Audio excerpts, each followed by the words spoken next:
थोड़ी सी झलक दिखाते हैं आपको। इसी मार्कंडे पुराण में इन कहां से ले रखे ये श्राद्धा के सिलसिले। एक मंदालसा नाम की औरत थी, उसने अपने पुत्र को शिक्षा दी, और वह ये ले रहे हैं। देख, मार्कंडे पुराण के अंदर है, यही आपको सुना रहे हैं। ये काशी पृष्ठ से थोड़ा सा लेंगे। मंदालसा बोली महाराज, ये मंदालसा ज्ञान देती बिहारी है। मंदालसा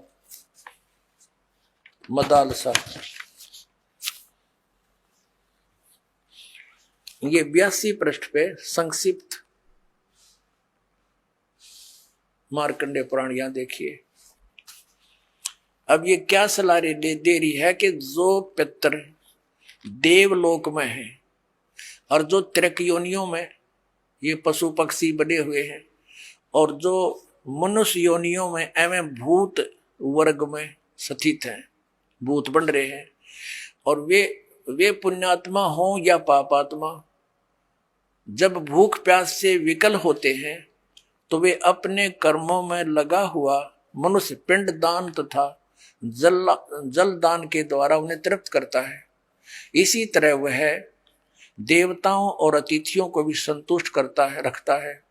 देवता, मनुष्य, पितर, भूत, प्रेत, गुहक, पक्षी, कृमि और कीट आदि भी मनुष्यों से ही जीविका चलाते हैं। अब ये क्या बता रही है कि चाहे तो वो जो पितर देवलोक में है, जो त्रिक योनिया में पड़े हैं, और जो मनुष्य योनियों में यानी भूतादि पितर बन रहे हैं, वे पुण्यात्मा हो या पापात्मा, सब भूखे प्यासे मरते रहते हैं। तो वो टट्टू देवलोक में हुए, भूखे मरते प्यासे मरे। अब क्या बताते हैं आगे, ये देखिएगा। यहाँ क्या बताया है संक्षिप्त मार्कंडे पुराण 92 पृष्ठ पे। इनमें से जो नरक में निवास करते हैं, जो पशु पक्षी की योनियों में पड़े हैं, तथा जो भूत प्रेत आदि के रूप में स्थित हैं, उन सब को विधि पूर्वक श्राद्ध करने वाला यजमान तृप्त करता है। कैसे करता, सुनो। मनुष्य पृथ्वी पर जो अन्न बिखेरते हैं, उनसे पिशाच योनि में पड़े पितरों की तृप्ति होती है, जो जमीन पर दाने डाल देते हैं। बेटा, स्नान के वस्त्र से जो जल पृथ्वी पर टपकता है, उससे वृक्ष योनि में पड़े हुए पितर तृप्त होते हैं। जो रूख वृक्ष बन गए, उन का नहा का जो वस्त्र ने छोड़ दिए ना, वो वृक्ष योनि में पड़े हुए तृप्त हो जाएंगे। अरे भले आदमियों। अब ये एक बार क्या था, परमात्मा कबीर जी काशी में गंगा घाट पर चले गए। गंगा का एक घाट बना हुआ है, वहां पर ये ब्राह्मण लोग सूर्य को यानी ऐसे सूर्य की तरफ मुंह करके गंगा से जल उठावें और वहीं डाल दें। कबीर साहब बढ़कर उसमें गंगा में घुटनों पानी में और ऐसे नौकरन लगे, गंगा के जल को पटरी पर फेंक रहे पूरी स्पीड तक। अब वो सारे पंडित जी अपना काम छोड़ के कबीर साहब की ओर देखने लगे। कहने लगे, वो कबीर ये क्या कर रहा तू? कबीर जी बोले, आप क्या कर रहे हो? मैंने ना पूछा, तुम क्यों पूछ रहे हो मेरे से? पहले आप बताओ आप क्या कर रहे हो? कि हम अपने पितरों को स्वर्ग में जल भेज रहे हैं। ये हम यहां जल डाल रहे हैं ना, ऐसे मंत्र बोलकर, ऐसे सूर्य की तरफ मुंह करके, ये वहां स्वर्ग में हमारे भूखे प्यासे पितरों को जल प्राप्त होगा। परमात्मा बोला, मैंने एक बगीची लगा रखी अपनी झोपड़ी के आगे, और मैं उस बगीची को सींच रहा हूं। फिर मंड के करड़े हो गए। तो वो कहने लगे, रे भोले आदमी, इतनी दूर कैसे जाएगा जल? ये तो यहीं पड़ा है। वो तेरी झोपड़ी के आगे बगीची जो छोटी सी लगा रखी, वो कैसे सिंचाई होगी इससे? कि 1 लाखों किलोमीटर दूर, मील दूर तुम्हारे पितरों को स्वर्ग में ये पानी मिल सकता है, तो ये 2 किलोमीटर पर क्या दिक्कत आएगी इसको?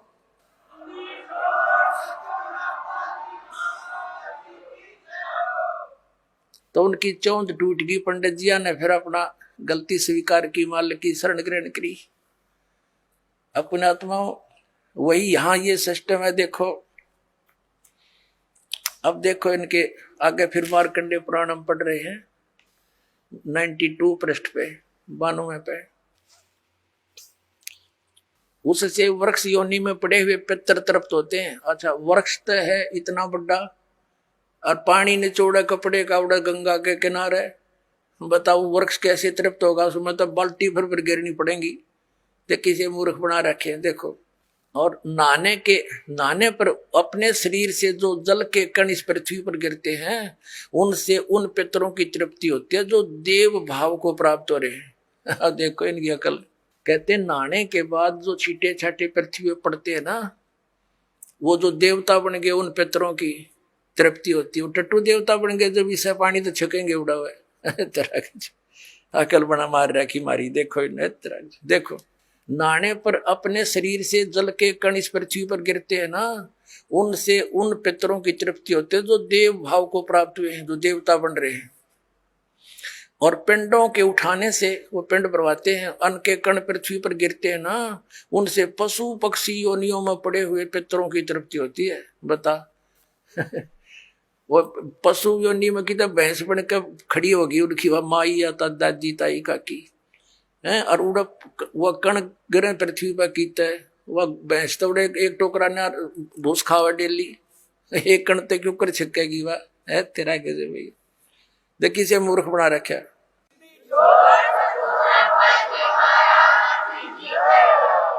अब देखो, कुल में बालक जो श्राद्ध कर्म योग्य होकर संस्कार से वंचित रह गए, यानी बचपन में मर गए, श्राद्ध करे नहीं, तो वे बिखरे हुए अन्न और ये समाज जन के जल को ग्रहण करते हैं। ब्राह्मण लोग भोजन करने के बाद हाथ मुंह धोते हैं और चरणों का प्रक्षालन करते हैं, तो उस जल से भी अनन्य पितरों की तृप्ति होती है। बेटा, उत्तम विधि से श्राद्ध करने वाले पुरुषों के अन्य पितर यदि दूसरी योनियों में चले गए हों, तो भी श्राद्ध से उन्हें बड़ी तृप्ति होती है। अनन्य उपार्जित धन से जो श्राद्ध किया जाता है, उससे चंडाल आदि योनि में पड़े पितर तृप्त होते हैं। अब जो भूत प्रेत पितर कितने वृक्ष बन गए, कोई भैंस बना खड़ा है, कितने कोई काटड़ा बन रहा है, इन्हों के वो भी तृप्त होंगे। वो थोड़े छक्के दो दड़ी खाओ एक कब है जब पेट भरे। एक बार आदरणीय गरीबदास साहिब जी गांव छुड़ानी में हुए, जिनको परमात्मा मिले थे और सचखंड ले जाकर वापस छोड़ा था, उन्होंने फिर ये ज्ञान दिया। एक उनका शिष्य था किसान, और वो गरीबदास साहिब जी के पास बहुत समय बैठता था, प्रतिदिन सत्संग सुनता था, दिन में विचार सुनते रहते थे, बैठ जाते थे। तो वो एक दिन नहीं आया। गरीबदास जी ने पूछा, भाई कल क्यों नहीं आया? अगले दिन जब वो पहुंचा, उसने बताया कि महाराज जी कल मेरी माँ का श्राद्ध था, और हमारे गुरुजी वो पंडित जी आए थे, उन्होंने श्राद्ध निकाला, उसमें सारा दिन बिजी रहा मैं। कहा अच्छा भाई। फिर कहने लगा, जी कल भी नहीं आन पाऊंगा मैं। पर गरीबदास जी ने पूछा, कल क्या बात है? कि कल मेरे पिताजी का श्राद्ध है। कहा अच्छा। परमात्मा पहले भी बहुत समझाते थे गरीबदास साहिब जी, लेकिन हमारी बुद्धि इतना काम नहीं करती, हम संसार के व्यवहार को घड़ा में तो देते हैं। तो कभी गरीबदास जी ने कहा, भी एक काम करना बेटा, जब तेरे पिता का श्राद्ध निकाल ले तुम्हारे वो ब्राह्मण जी, उसके बाद 2 व्यक्तियों का खाना ले आना यहाँ पर। अब उस व्यक्ति ने सोचा गुरुजी अपने लिए मंगाते होंगे। जब उनके गुरुजी ने सारा काम कर लिया, तैयारी उसने सब लगा दिया, भोग भाग कौवे कावे छका दिए, तो बाद में बचे हुए 2 रोटियों का 2 मनुष्यों का खाना लेकर के वो गरीबदास जी के मकान में आ गया। गरीबदास जी भी गृहस्थी थे, बाल बच्चेदार थे, किसान थे, लेकिन परमात्मा से परिचित हो चुके थे, तत्व ज्ञान से परिचित थे। उस भगत का ही खेत था, उसमें एक जोड़ी थी, छोटा सा तालाब जिसको लेट बोले। जब वो व्यक्ति लेकर आ गया 2 मनुष्यों का भोजन, गरीबदास जी कहने लगे, आजा मेरे पीछे पीछे। अब उस व्यक्ति ने सोचा खेतों में कोई साधु संत आए होंगे, इनसे मिलने आते रहते हैं।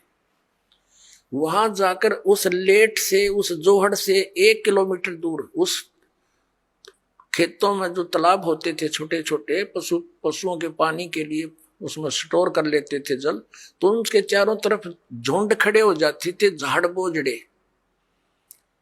कांटेदार झाड़ियों के गुच्छे से बन जाते थे।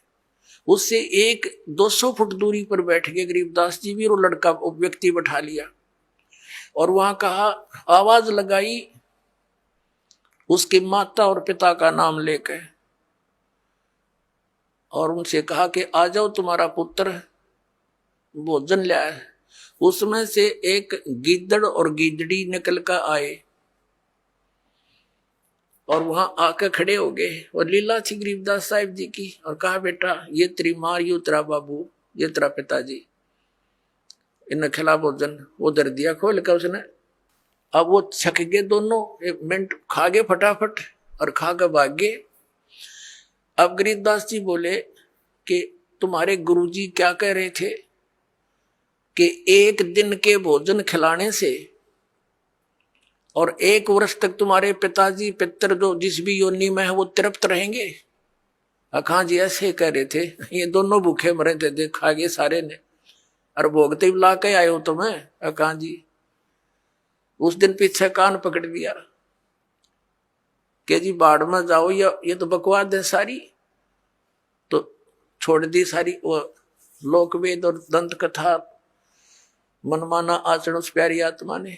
तो पुण्यात्माओं, परमात्मा कहा करते थे कि तुम 1 दिन तो आहार करा देते हो, मान लीजिए तुम्हारी बात बड़ी करें, और तुम्हारे पिताजी या माताजी जब जीवित थे दिन में 2-2 बार तो पक्का रोटी खाते थे।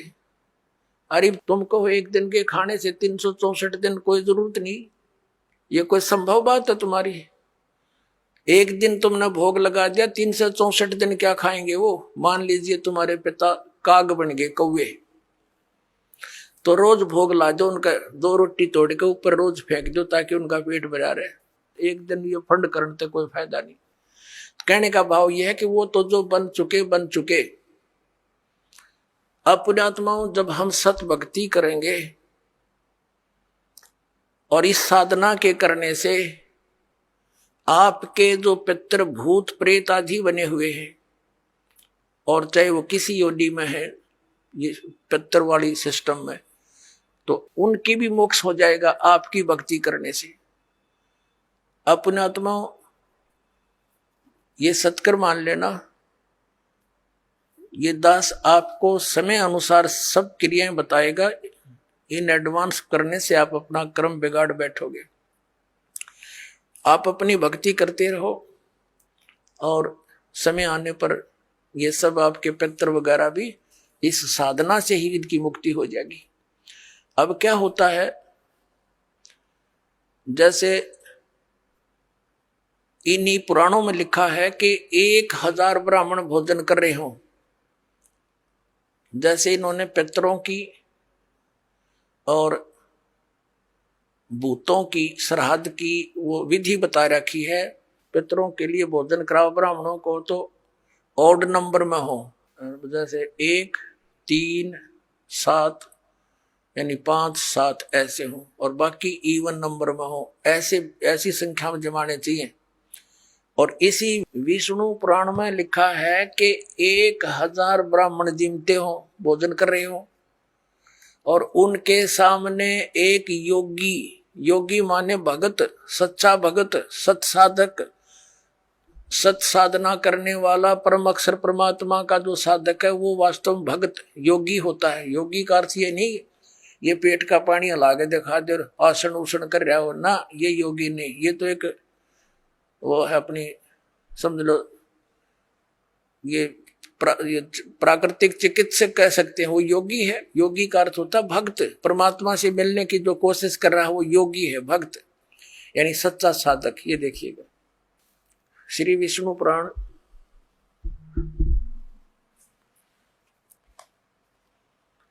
गीता प्रेस गोरखपुर से प्रकाशित है।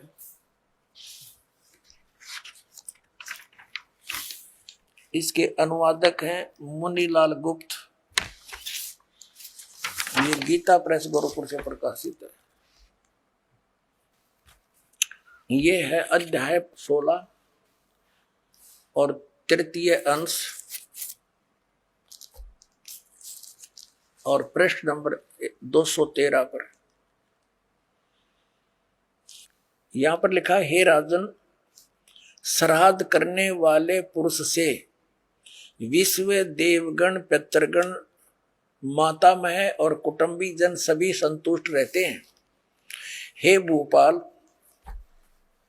पितृगण का आधार चंद्रमा है और चंद्रमा का आधार योग है, भक्ति, और इसलिए श्राद्ध में योगी जन को नियुक्त करना अति उत्तम है, यानी सत साधक को। हे राजन, यदि श्राद्ध भोजी एक सहस यानी 1000 ब्राह्मणों के सम्मुख एक योगी भी हो तो वह यजमान के सहित उन सब का उद्धार कर देता है, यानी ब्राह्मणा का भी, हर योगी का भी और उनका यजमान का भी, सबका उद्धार कर देता है। पितरों की तो बात छोड़े।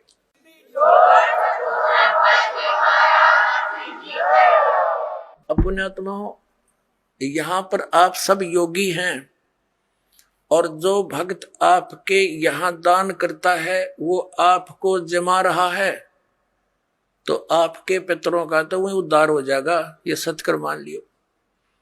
ये इतना गजब का मार्ग है जो हमारे प्राणों, जो सत्य है वो तो इन्होंने ग्रहण की नहीं, इन्होंने असत्य ग्रहण कर ली। पुण्यात्माओं, जैसे वेद, आपने रुचि ऋषि की कथा में देख लिया मार्कंडेय पुराण में कि वेद में इसको अविद्या कहा है, कर्म कांड को, और पितर भी मानते हैं क्योंकि वह भी ब्राह्मण थे, ऋषि थे। अरे वो नो कहे हमारी दुर्गति हो जाएगी, जय दूसरा आदमी निकालेगा। अब जैसे एक श्रद्धालु कहता है कि जैसे हमारे पिताजी दिखाई दे जा और वो कहें बेटा श्राद्ध निकाल दे, तो हम क्यों नहीं निकालेंगे, निकालना तो पड़ेगा। कोई बात है या? पुण्यात्माओं, उसका तरीका है। जैसे किसी का बालक और कुएं में गिर गया, उसका वो तो चिल्ला रहा है डूब गया डूब गया, उसका क्या इलाज है? गिल्ले डूब जा, डांक मार दे, छलांग लगा दे, वो भी मरे गिल्ले। उसकी विधि है उसको भी बचाने की। पहले रस्सी बांधे एक ऊपर मजबूत सी, उसको नीचे डालो, उसको पकड़ कर जा, उसने भी काट के लिया। तो ये पितर दिखाई दे जा ऐसे कोई है तो उसका गेल नहीं डूबे, उस श्राद्ध न नहीं करे, वो तो कुएं में छलांग लगाने वाली बात होगी, गिल्ले मर गया। उसके लिए ये रस्सा है जो दास आपको देगा। ये सत भक्ति करो, इस तरह ये दान धर्म करो, और उन पितरा का वीर सब कहेगा उद्धार अपने आप होता चलेगा। ये आपने पढ़ भी लिया, क्योंकि सत साधक ये भक्त है, या लाखों योगी जी में एक महीने के अंदर आकर के और फिर वो एक कह के जमान में इतना लाभ बता रहे